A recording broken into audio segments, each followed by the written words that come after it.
हे गाईज, तर आज आपण पाहणार आहोत तांदूळ आणि डाळीची गंजी। चला तर मग सुरुवात करूया।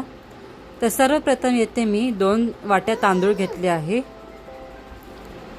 तर हे तांदूळ छानपैकी असे पाण्याने स्वच्छ धुवायचे आहे। तसेच सेम मी पिवळी मूग डाळ 2 वाट्या घेतलेले आहेत, ते सुद्धा असे छानपैकी धुवून घ्यायचे आहेत। त्यानंतर मी एका कपड्यावर डाळ आणि तांदूळ पंख्याखाली वाळत घालायचे आहेत। हे डाळ तांदूळ वाळून झाल्यानंतर एका कढईमध्ये असे छानपैकी लालसर होईपर्यंत भाजायचे आहेत। येथे मी आंबेमोहर तांदूळ घेतला आहे, तुम्ही इंद्रायणी किंवा बासमती तांदूळ घेऊ शकता।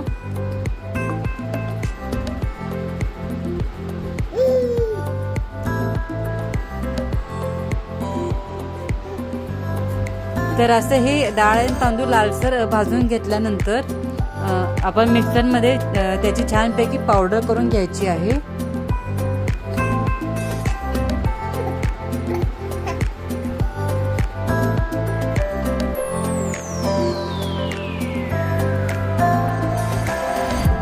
तर अशा प्रकारे आपण छानपैकी अशी पावडर करून घेऊन एका डब्यामध्ये स्टोअर करून ठेवायची आहे। सेम तशीच पिवळी मूग डाळ देखील चांगली त्याची पावडर करून एका डब्यामध्ये स्टोअर करायची आहे आपल्याला।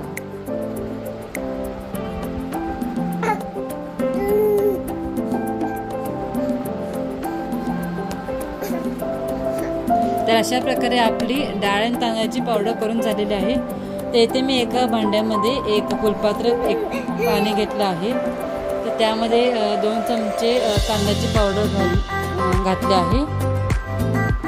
त्यात थोडंसं मीठ घालून साधारण 5 ते 10 मिनिटं शिजवायची आहे।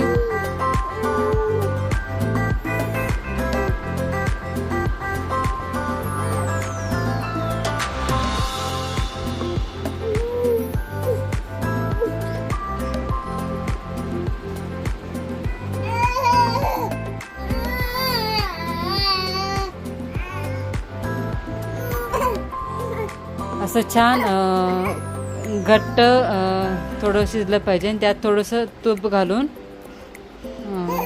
गॅस बंद करून मी आता माझ्या बाळाला हा खाऊ देणार आहे।